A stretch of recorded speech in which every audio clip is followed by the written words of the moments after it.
नमस्कार दर्शक बंधु, आज रायगड़ा संपर्क में कथा रायगड़ार माटी होछि संस्कृतिर माटी, परिश्रमर माटी और संभावनार माटी। यह संभावना को आगू को नेबार एक प्रयास होछि वेदांत सिजिमाली प्रकल्प। प्रत्येक युवक स्वप्न निज अंचल में रोजगार करने और प्रत्येक छात्र छात्री आशा जे भल शिक्षा पाइबे।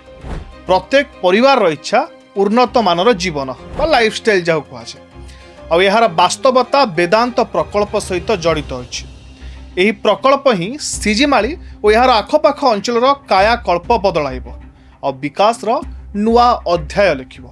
दर्शक बंधु थरे भावंतु तो सहर भली चकाचक रास्ता, बड़ बड़ हॉस्पिटल, 24 घंटा विद्युत सेवा, हाथ पाहांतारे सुपर मार्केट, भल शिक्षानुष्ठान एभली सुविधा सेतेबेले गोटे अंचल में पहुँचब जेतेबेले से अंचल में कौन शिल्प गढ़ी उठिब। सिजिमालीर आदिवासी भाई भौणी कौन यह सुविधा पाइबाकू हकदार नुहंती? आपण टिके भावंतु। जदि हाँ तेबे वेदांत प्रकल्प ही एही स्वप्न को वास्तवतार रूप दे पारिबो। कलाहांडी लांजीगढ़ रे यार झलक आमे पूर्व देखिचे।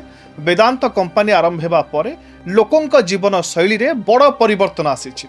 महिला स्वावलंबी होइछन्ति, युववर्ग चाकरी पाइछन्ति और छात्र छात्री को उत्तम शिक्षा मिलुछि। सबुठु बड़ कथा कौन जानते आपण माने? हाथ पाहांतारे अत्याधुनिक चिकित्सा सुविधा मिलुछि। तेणु आम सिजिमालार आदिवासी भाई भौणी काहींकि सबुबेले पछुआ रहिबे? समाज सहित ताल दे चलिबारे असुविधा केउठी?